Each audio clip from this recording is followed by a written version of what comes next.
Welcome to Evidence-Based, a new Harbinger psychology podcast. I'm your host, Cassie Stossel. On today's episode, we're talking about using acceptance and commitment therapy to reach your goals. Our guest is Dr. Daniel J Moran, co-author of Finding Your Why and Finding Your Way. Daniel is founder of Pickslyde Consulting and associate professor at Touro University. His appearances on the Oprah Winfrey Network, the Learning Channel, and Discovery focused on discussing acceptance and commitment therapy for people dealing with anxiety, depression, and substance abuse concerns. In addition, he has successfully consulted with small startup organizations and international Fortune 500 companies to ensure leaders and associates find their why and find their way. Hi, DJ. Thanks so much for joining me today. I am happy to be here. Thanks so much for having me. I'm really excited to talk about how ACT can help us with reaching our goals. So I thought we'd start off. Could you just give a little primer on what ACT is? Sure. Acceptance and commitment therapy is an evidence-based approach that's been around for way longer than people would probably assume. I think the first randomized controlled trial was done back in 1986. So it's an evidence-based approach that really aims to increase psychological flexibility for people by using a mindfulness-based approach and use and integrate behavior change strategies. So it's a powerful approach, and I've been using it for about 30 years, helping people with anxiety, obsessive compulsive repertoires, depression, trauma histories, and then I moved it into something called acceptance and commitment training, and it's been shown in the evidence to be helpful for leadership, safety, innovation, and productivity. So it's a robust applied behavioral science. So how exactly can ACT help with reaching your goals? I think that ACT can help contribute to helping people reach their goals in several ways. We can start by whittling down to just three ways. One, ACT helps you relate to your thoughts a little bit differently. Oftentimes, the way you're thinking about the goal or about your ability to actually achieve said goal might turn into thoughts that become obstacles. I'm never going to be able to do this, or this isn't worth my time, or who am I to think that I could achieve this? And what we're doing with our thoughts is sometimes, we're becoming our own worst enemy. So ACT teaches skills for simply noticing, or what we say in ACT, diffusing from these kinds of thoughts. So you learn to distance yourself from these thoughts. So that's number one. Number two, what I think ACT can do to help people reach their goals is help folks clarify what's really important to them. What do they do in their life that gives them some kind of meaning and purpose? Because here's the thing, we're only going to be on the planet for a finite period of time. And so it's good for us, and ACT helps with this, to figure out, well, what do we want to do with this time? What do you really care about? And then when we come up with the answers to this, I mean, they're not the right or wrong answers. They're your personal answers. But when you have these answers, we can leverage that. We can leverage those values to turn into motivation to help make commitments for creating more vitality, a more purposeful and meaningful life. And I think the third thing, if we're just whittling it down to three main things that ACT can do, I think ACT helps undo. I don't know if that's the right word. What ACT helps is helps you realize that a lot of your learning on how to deal with your feelings, your sensations, your urges, your emotions, that what you've learned to do with these feelings from your subculture might not be all that helpful in the long run. People sometimes get blocked by their own emotions while they're working on a goal. Sometimes you just don't feel like working on something that's it's a valuable objective to you, but sometimes you just don't feel like it. But you can learn that you don't actually have to feel like it. You can accept that you feel a particular way and still commit. See, there it is in the name. Accept the way that you feel and still commit to doing the things that are important to you. So in ACT, you learn how to be willing to have the way you feel instead of reacting to emotions as if they needed to be gotten rid of before working on goals. So to summarize, one, relate to thoughts differently. Two, clarify what's important to you and how to make measurable steps towards that stuff. And then three, to learn to accept your emotions and not make your life about trying to get rid of certain emotions. Yeah, I think that last piece is really powerful. for me, like I really enjoy writing and I'd like to write a novel, but there's so much emotional baggage that comes with like actually sitting down and, putting fingers to keys, if you will. Sure, Cassie, I'm with you. I mean, I've written a few things with New Harbinger, and some days you just don't feel like it. But the lucky thing is, I'm really motivated to do a good job for New Harbinger, and then also I really want to contribute some value to the community. And I know that ACT and the writings on ACT can help other people in a measurable, evidence-based way. So when you have that as a value, then when you have these objectives to hit, it doesn't matter if you feel like writing that particular day. You can not feel like writing in that particular day, and you can commit to doing so anyway. Yeah, yeah. And in the beginning, you mentioned psychological flexibility. Can you talk about what that is? Psychological flexibility, if I'm going to talk about it in the way I've published about it, psychological flexibility describes the capacity to contact the present moment while also being aware of thoughts and emotions without trying to change those private experiences or be controlled by them. And depending upon the situation, persisting in or changing behavior in the pursuit of your values and goals. So I was going to just talk about it a little bit more briefly instead of the nerdy way I sometimes talk about it. I mean, psychological flexibility is a certain degree of resilience or grit, a willingness to have the fact that things could act as obstacles, internal obstacles, your emotions, your sensations, your urges, and saying, yeah, given that, I'm psychologically flexible enough to see that that's there, observe that that's stuff there, but I'm going to contact this present moment right here and right now and do something measurable because it's related to what I really want my life to be about. So I think that's what psychological flexibility is. Yeah, and a big piece of your new book is mindful action. Can you talk about what that is and how does it utilize the ACT hexagon model? Yeah. Well, I think that mindful action is psychological flexibility made obvious. Siri Ming and I, while writing that book, were looking at the different authors' definitions of psychological flexibility.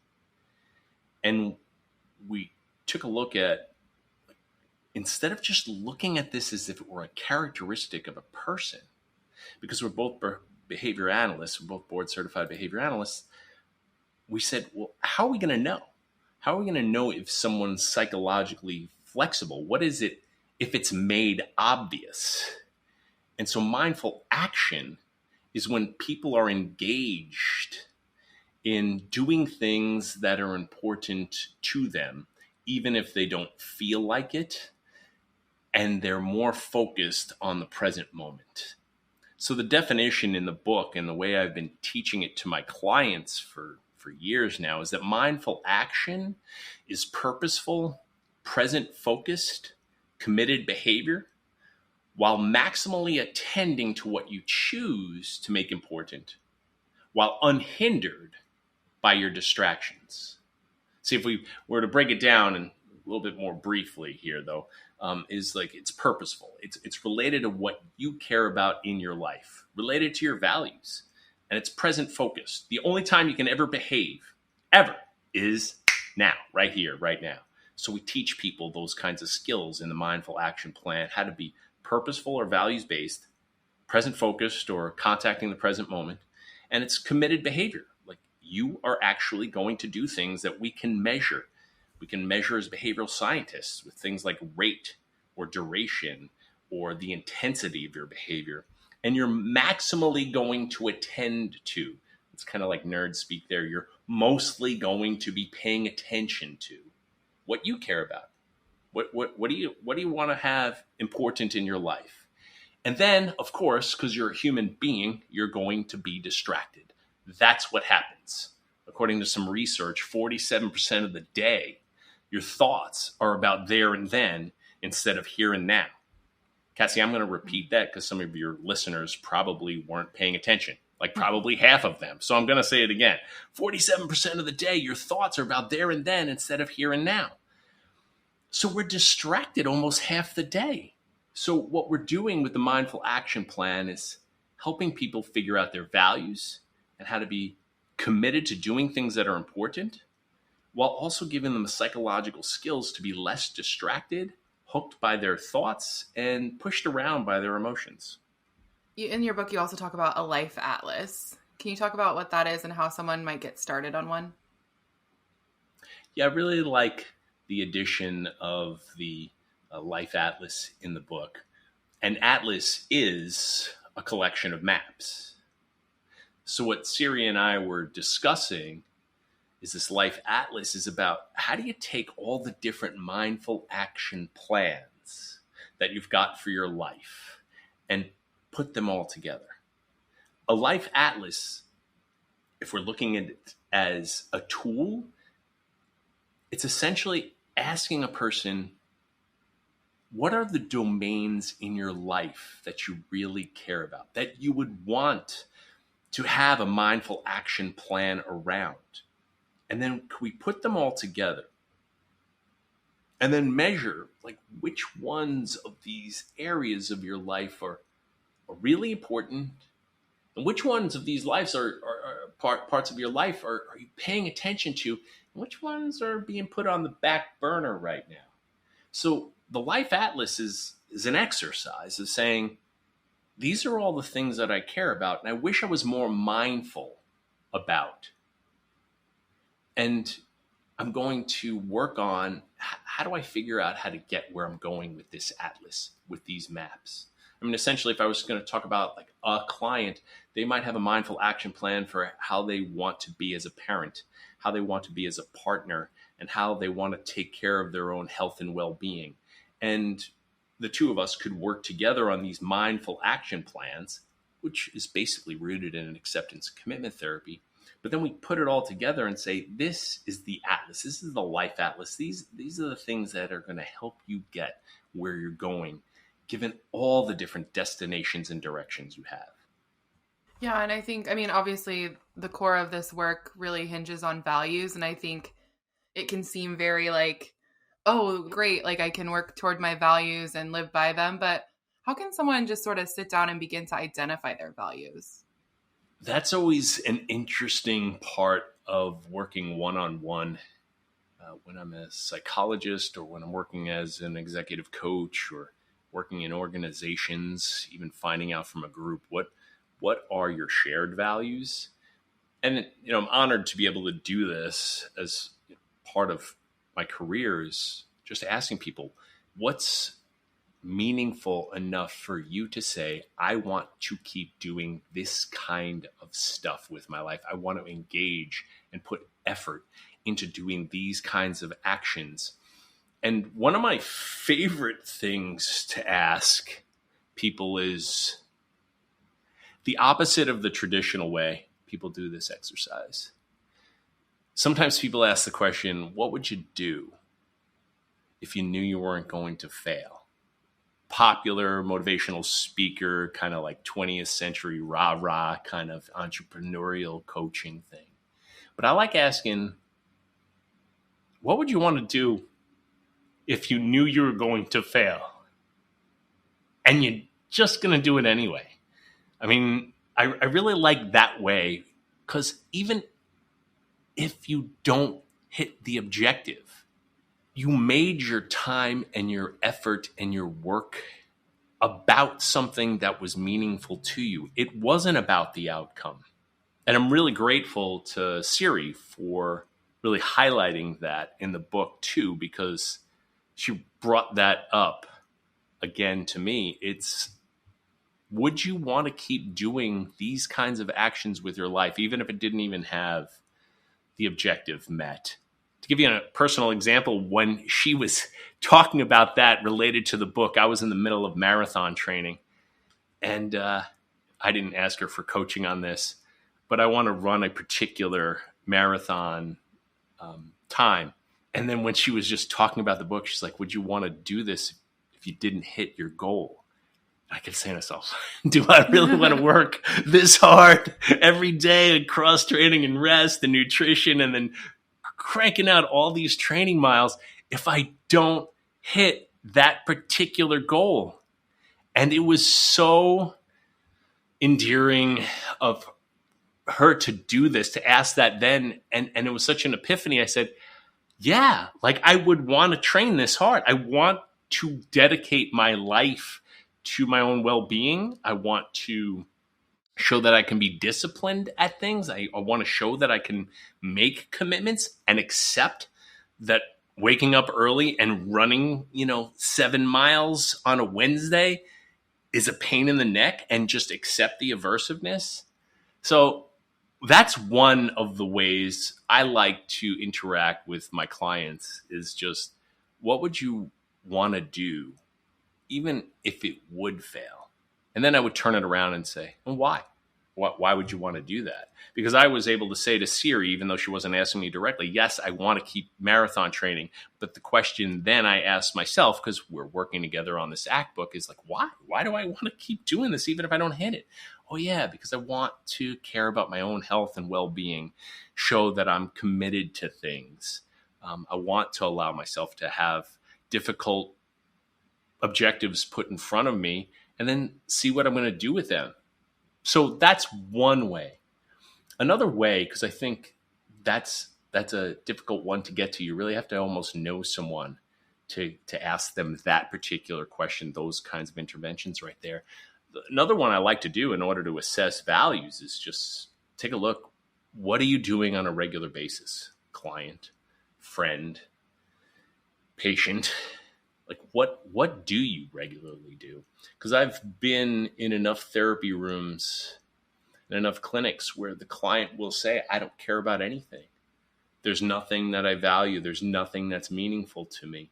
And then I have a particular style because I'm kind of a smart ass as a therapist and a consultant. I'll say, all right, well, what'd you do today? I mean, obviously you did things today. What were you doing?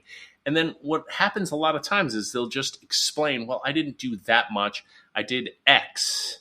Why'd you do that? Well, I did it for this reason. Well, why was that reason important?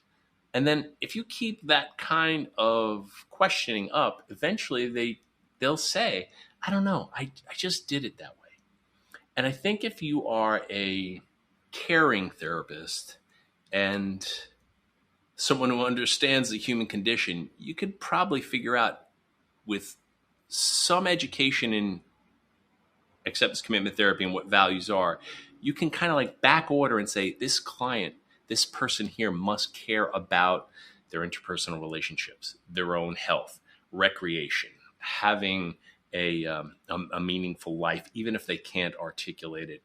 So a lot of the times I just ask people, what do you do on a regular basis? And why do you think you keep doing it that way? Yeah, I really love your example too, like really putting your money where your mouth is with the training. And I always say, just to go back to the writing example, like my writing group and I were like, oh, we hate writing, like we hate it, but we love having written. Yeah. That's a beautiful phrase. Yeah. And I used to run half marathons literally just to finish, like no other goals in mind, just to go. And I was always like, I love having had run, but I didn't like the process of getting myself to do that. Right. Understood. And then just to double back on that, Cassie, I mean, I think if I was working with somebody, I'd say, well, why do you think that accomplishment was meaningful to you? Because obviously, like while we're writing, it can be aversive. It can be a pain in the neck. But then when we've completed and we get to clap our hands and say, I did it, I met deadline, or I met my deadline extension, and then it's out there on the internet or in print. I didn't like writing, but I like having written. Why? Why was that cool? Oh, well, I like to contribute, or I like to accomplish things. And then you start to like whittle away. Well, why is that stuff important? And each individual is going to come up with a different perspective on why that stuff's important to them.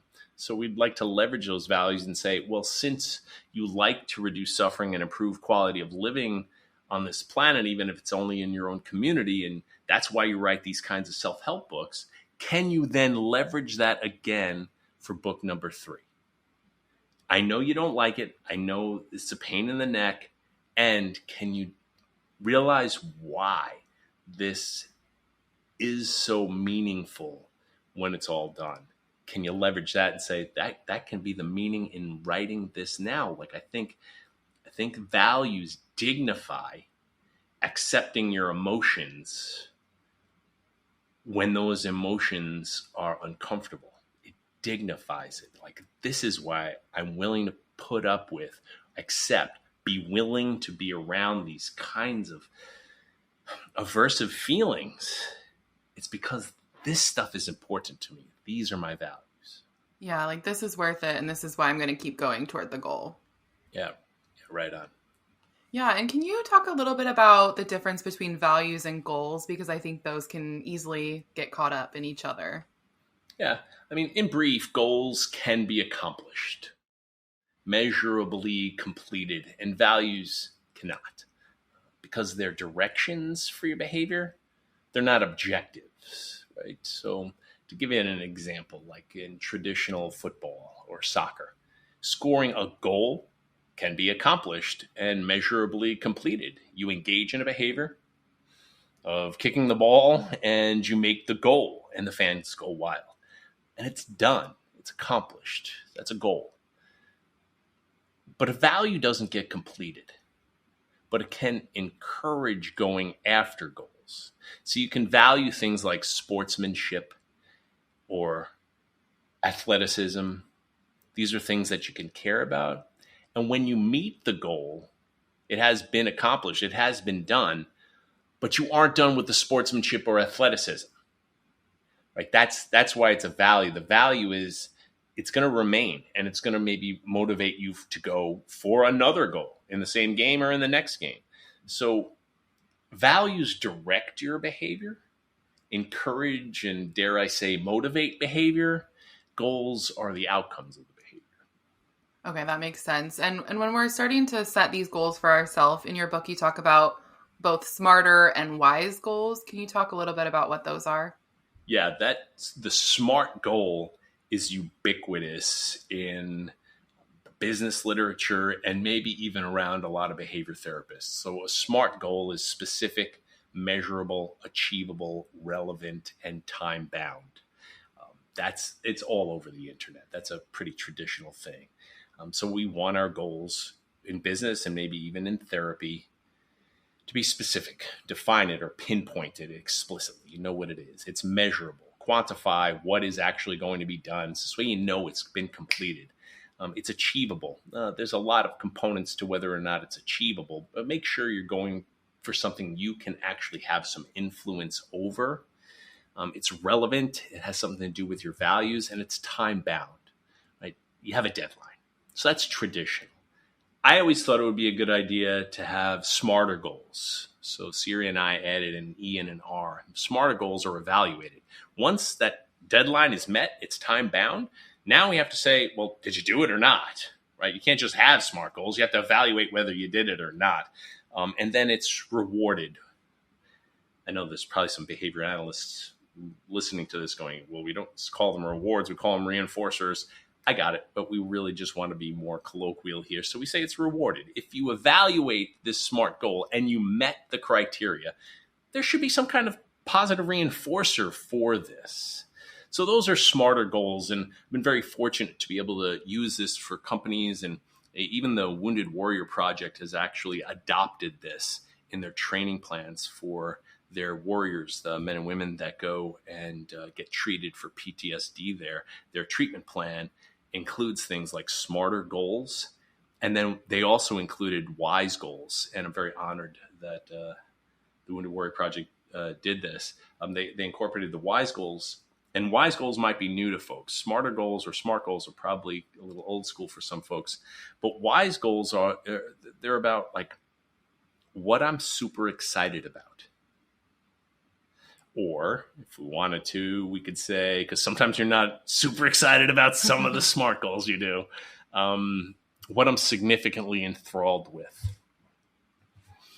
And then sometimes we call them wise goals because it's what I'm sincerely engaged in. Right? Wise goals essentially take SMART goals and blend in purpose to it. You know, what I'm super excited about, that's easy. The wise goal is like, I have this SMART goal because and I'm really excited about learning how to surf, right? But sometimes you really need to set up a smart or a smarter goal because you are in school. Now, you might not be all that excited about some of the stuff you have to learn, but you are enthralled with your own education or making an impact. So sometimes it's not exciting to read a PDF of a journal article that was published 10 years ago. You might not be excited, but you can be enthralled with it. This is related to, my values. And the other one is, or what I'm sincerely engaged in. Sometimes people are in the middle of a difficult time in their marriage. You can set up some smarter goals for your relationship, but you might not be motivated because of what's going on in the relationship. So you can set up a wise goal. Not only do you set up the smarter things to do in the relationship, but also make it a wise goal, because this is what I'm sincerely engaged in. I'm not excited about doing this Gottman stuff. I'm not necessarily enthralled with doing these kinds of things, but I'm sincerely engaged in making sure that I have a strong relationship with my partner. And I think that we can be sincerely engaged in those kinds of things. So that's what smart, smarter, and wise goals are all about. So it's almost like the wise goal is sort of like the ultimate driver, and then you set these smarter goals to just get you to that wise point. Yeah, I like the way you articulated that. Yes.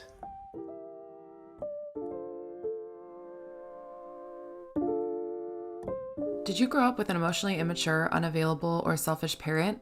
Join Lindsay C. Gibson, author of the self-help hit Adult Children of Emotionally Immature Parents, for a 6-week intensive online course. You'll learn essential skills to reclaim your true self, build emotional resilience, and nurture healthy relationships. Sign up to learn more at newharbinger.com/Gibson-gift and receive a free excerpt bundle from Gibson's books. New Harbinger online courses, expert help for better mental health. A part of this work involves situational awareness. Can you talk about what that is and how someone might develop skillful situational awareness? I really like the term situational awareness because here's the deal. For a very long time, I've been trying to teach people about mindfulness. And remember that what I talked about a little bit earlier, I'm interested in ACT training. So sometimes I'm using ACT for leadership and safety. So sometimes I go out to a company, an oil field, a mine, a paper mill, and then here I am, the psychologist, coming to this place where people are wearing hard hats and steel-toe boots. And I honor what they do. I put myself through school as an electrician and a roofer. I'm not saying anything bad, but I am saying that a lot of times if people are doing this kind of hard work, and then here comes the psychologist to help them be more productive or safer, and then I'm going to teach them how to do mindfulness exercises. A lot of times I hear things like, oh, that sounds like some hippy-dippy nonsense right here. So what I've altered it to be is I just call it situational awareness. I didn't make the term up, but with enough time in industry, around vets, around people who were in the military, they start talking about situational awareness, and I started to read more about it. And basically it's defined, situational awareness is defined as the ability to engage in task demands when there are internal and external distractors. Well, that's mindfulness, right? I mean, that's kind of what it is from a very practical point of view. Now, there might be people listening who are really interested in meditation. They might be really interested in Eastern philosophy. I get it. I know that mindfulness is a lot more than what I just mentioned. I do get it. But if I have to teach my Boilermakers down in Alabama about mindfulness, if I'm going over to Cutter Steel and teaching these steel workers about mindfulness, I think they're going to be resistant. But if I just say, well, what we're going to try to improve is situational awareness. So this way you are attending to the risk factors in this dangerous and dynamic workspace, people start paying attention. So I like the term situational awareness because it just seems like it's subculturally absorbable for some folks who would be resistant. And how can they develop skillful situational awareness? Well, I mean, basically by doing mindfulness exercises, but, taking away the gongs and the hammered dulcimer music, right? I mean, I'm sorry, this sounded a little bit irreverent there, but I think that most people who engage in mindfulness are willing to just notice that that was an irreverent comment and let it float on by. But situational awareness is built by learning how to attend to what's going on right here and right now. So a lot of times, like at toolbox talks or, at tailgate conversations or during the safety meetings, I will just ask folks to go ahead and do that traditional close your eyes if you're willing to. If you don't want to close your eyes, just to fix your gaze on some part of the room. And what I want you to do is one single solitary behavior exclusively. Attend to your breath. Attend to your breathing. Notice your inhale and your exhale. And then I follow that by saying, and now take that skill that you just practiced, your ability to engage in one single solitary behavior exclusively, and see if you can have that generalized to when you're using the jackhammer, when you're using the carbon arc, when you're walking up and down the scaffolding. Do one single solitary behavior exclusively. Keep 3 points of contact while you're on that scaffolding. I talk about mindfulness a lot with other authors, and sometimes mindfulness can seem like this very high idea, especially now that it's like a keyword. You see mindfulness thrown around everywhere. So I really like this. I think it's very practical. Yeah, cool. Yeah, that's what we tried to do. I mean, it's just so many people who are resistant to the idea of mindfulness. And I think it's an amazing contributor to people's behavioral health and well-being. So I try to do things a little bit more, I like the phrase subculturally absorbable, right? I mean, a rose by any other name. So whether I call it situational awareness or whether I call it mindfulness, I think the ultimate outcome is the most important piece here. I don't care what we call it. I care that people get helped by it.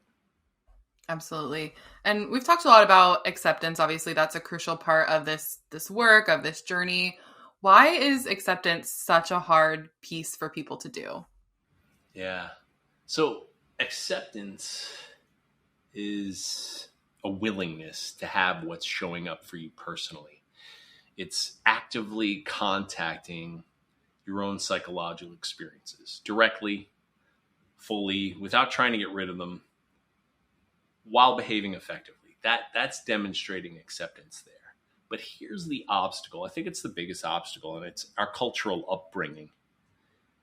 I think, at least in the West, when people are brought into this world, they're now in a situation where people are expecting that folks will control their emotions. I mean, how many times a week does an adult hear things like, "Oh, what are you getting mad at me for? Don't get angry at me." Or, "Can't you just be happy about this?" Or, there. Don't be sad. Dry your tears." Or, "What are you worried about? You got nothing to worry about. Stop worrying so much." My favorite is, "Calm down. Would you just calm down?" Does that ever work? Right? I mean, so it's not going to work. It makes it even worse. And so that's the point.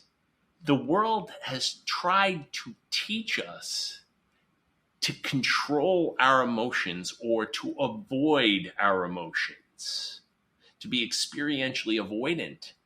And it doesn't work.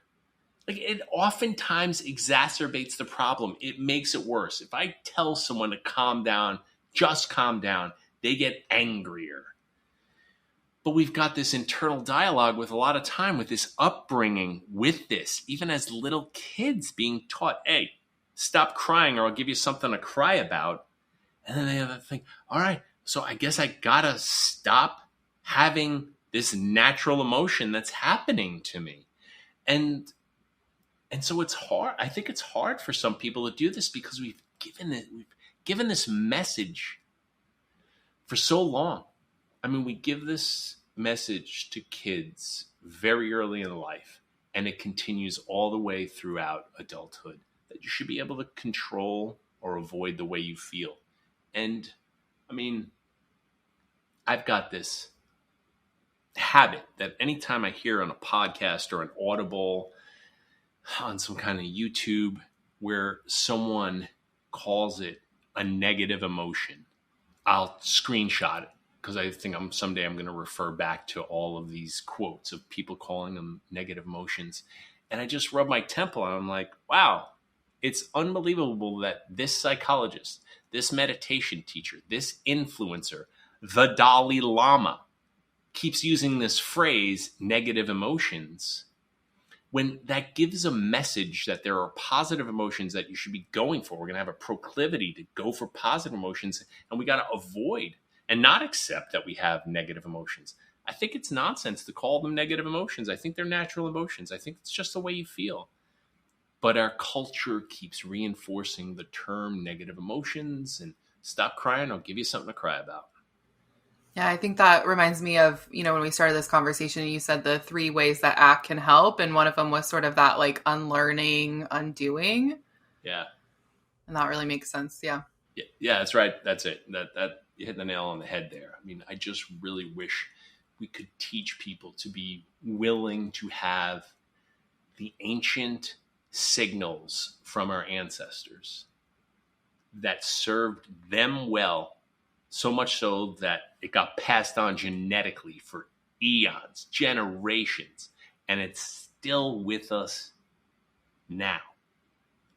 These emotions are a gift. They're not something to be gotten rid of. And the things people do to get rid of them oftentimes just makes life worse. I don't like the way I feel, so I'm going to go to the corner bar and get hammered. I don't like the way I feel, so I'm not going to tell my partner about my emotions and the way that our interactions are leading to them because I don't want to feel this way. I don't like feeling stressed out or irritated, so I'm not going to do any keystrokes on my book even though it's due next week, right? What if we could just accept that we have these ancient signals, these natural emotions, and they help us survive. They help us have signals to say, there's something going on in your life and it deserves attending to, not avoiding. Yeah, it's like, no negative emotions, but definitely negative coping strategies. Oh, well, yeah, right. That's for sure. I like the way you just put that. Right. There are definitely negative coping strategies for sure. Yeah. And so as we're on our journey to reach our goals, sometimes that can get really challenging and we might lose motivation. Do you have any strategies or tips for boosting motivation? Well, my favorite when I'm in the ACT context is just really clarifying someone's values and reminding them of them. You're only going to be on this planet for a finite period of time. You can't control all the things that are going to happen to you, but you can have an influence on how you're going to respond to them. And if you were going to respond to some of these challenges in a way that would be meaningful to you, what would it look like? And then not doing that, what does it look like then? I mean, right there is just like a no nonsense kind of common way of just talking about it without going too deep into acceptance commitment therapy terminology. Like, you can't control the fact that you're going to have a lot of obstacles in your life. And how do you want to deal with this particular obstacle? And what would it be like if you just laid down and said, yeah, there's an obstacle here. And you keep doing this in many iterations. It repeatedly happens like this. How would that be for life for you? And then let's pivot away from that and say, well, what would a life well lived be like? And Siri and I talk about that and finding your why and finding your way. What is the life well lived for you? How do you find your way? And one of them is going back to what we said in the podcast a little bit earlier. What would you do if you knew you were going to fail? What do you do on a regular basis that seems to continue to motivate you to do things? So I would probably leverage both of the answers to those kinds of questions to help boost the person's motivation. Yeah, definitely. And DJ, Can you talk a little bit? I mean, you've definitely talked about some personal experiences, but can you talk about your own personal experience with the Mindful Action Plan? Yeah, I've used it for lots of things in my life. This is a tough one because it's fairly vulnerable here to say how I used it. There was one of the worst seasons of my life. I became a divorced empty nester who shut down a business, sold a commercial property, sold the home I lived in 15 years, and moved from a small town in Illinois to New York City area in about 3 weeks. All of that happened. All of it happened within 3 weeks. And, I'd been using the Mindful Action Plan for over a decade. I was really blessed to have this. And I say that a lot. I'm blessed to have run into acceptance and commitment therapy back in 94 because it's gotten me through some stuff, man. But I remember moving to New York, and I live on the beach on Long Island now. And I remember just going through the Mindful Action Plan. I am here now, accepting the way I feel, noticing my thoughts while doing what I care about. That is exactly what the Mindful Action Plan sentence is.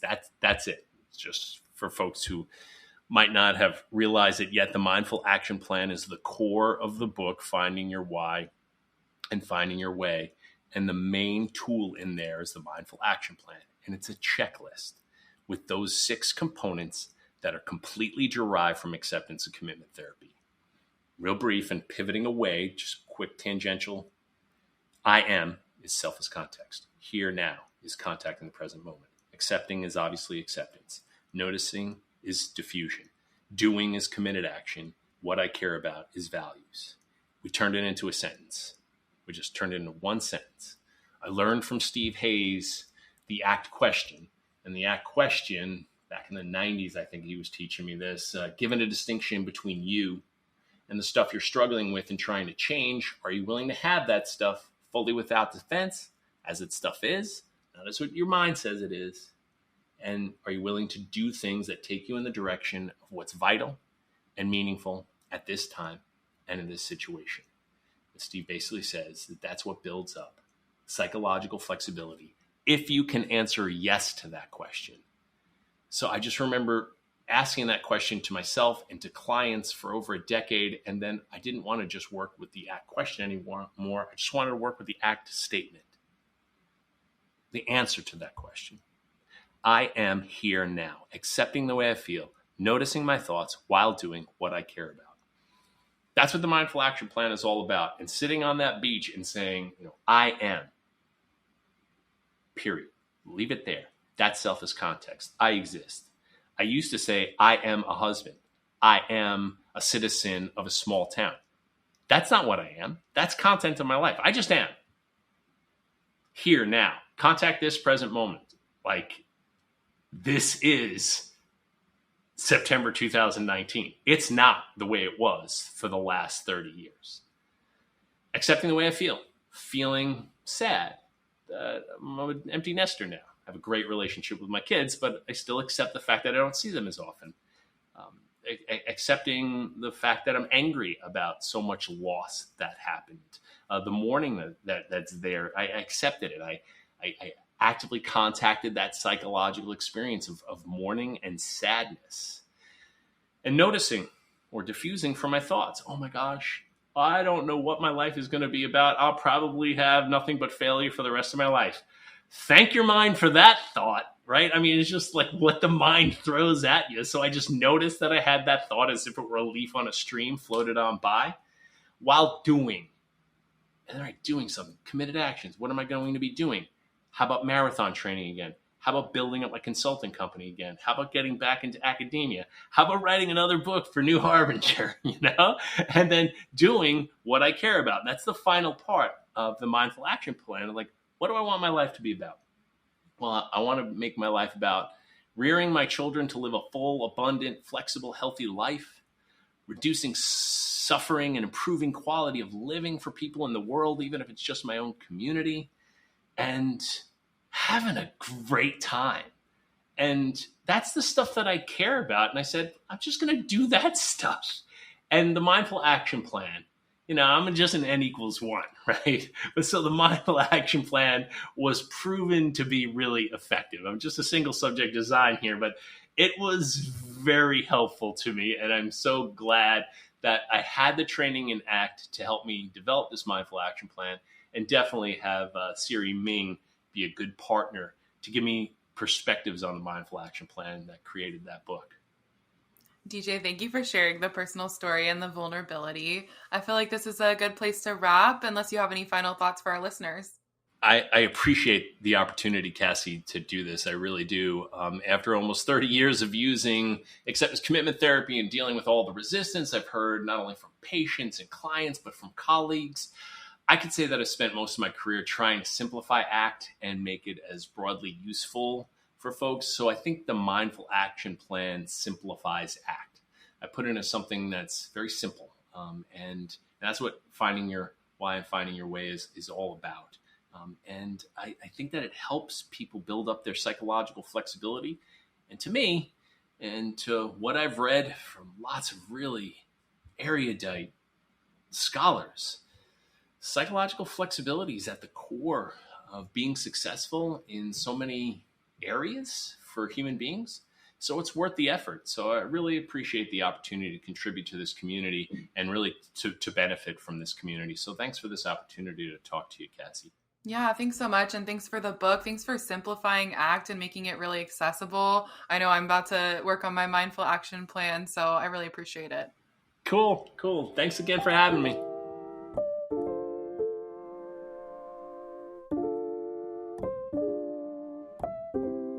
Do you feel stuck in your life right now? You aren't alone. Whether you struggle with depression, anxiety, trauma, or simply feel unhappy or unmotivated, you may be seeking ways to find meaning or discover the inspiration you need to create a new path in life that better serves you. Mindfulness has gained popularity as a self-help solution for a variety of mental health issues, and mindfulness meditation has been touted as powerfully effective in helping people find focus and balance in order to complete important tasks. But if you're like many other people, you may wonder, how does one actually do mindfulness? This is an accessible step-by-step guide for putting mindfulness into action every day. You'll find an evidence-based and customizable approach that blends mindfulness, behavioral activation skills, performance management techniques, and acceptance and commitment therapy to help you identify what you deeply care about, increase your motivation, get unstuck from anxiety, depression, or trauma, reach your goals, and ultimately live a more meaningful life. You will also learn to develop personal growth skills and take committed action to create positive change. If you're ready to break free from the invisible barriers that stand between you and true happiness and satisfaction, this practical mindfulness guide will help you create your own path that leads to a more intentional and vital life. Visit our website at www.newharbinger.com and use coupon code podcast25 to receive 25% off your entire order. New Harbinger Publications is an independent, employee-owned publisher of books on psychology, health, spirituality, and personal growth. For 50 years, our evidence-based self-help books and pioneering workbooks have helped readers make positive changes to improve mental health and well-being. Founded by psychologists Matthew McKay and Patrick Fanning, New Harbinger is proud to be an employee-owned company. Our books reflect our core values of integrity, sustainability, compassion, and trust. Written by leaders in the field and recommended by therapists worldwide, New Harbinger books are practical, accessible, and provide real tools for real change. Earning your continuing education hours doesn't have to be a painful experience. The right course can open your mind to new possibilities, increase your confidence, and hand you powerful tools to transform your clients' lives. Praxis Continuing Education and Training teams up with some of the brightest minds in mental health to provide cutting-edge, evidence-based training for practitioners. You can learn firsthand from experts like Stephen C. Hayes, Kelly Wilson, Robin Walzer, Kirk Strazel, and many others. Find your next training at praxiscet.com. That's praxiscet.com. If you enjoyed today's episode, we'd love if you rated, reviewed, and subscribed to the show, and we hope you might share it with anyone who might benefit from the content. This podcast is not a substitute for counseling with a licensed provider.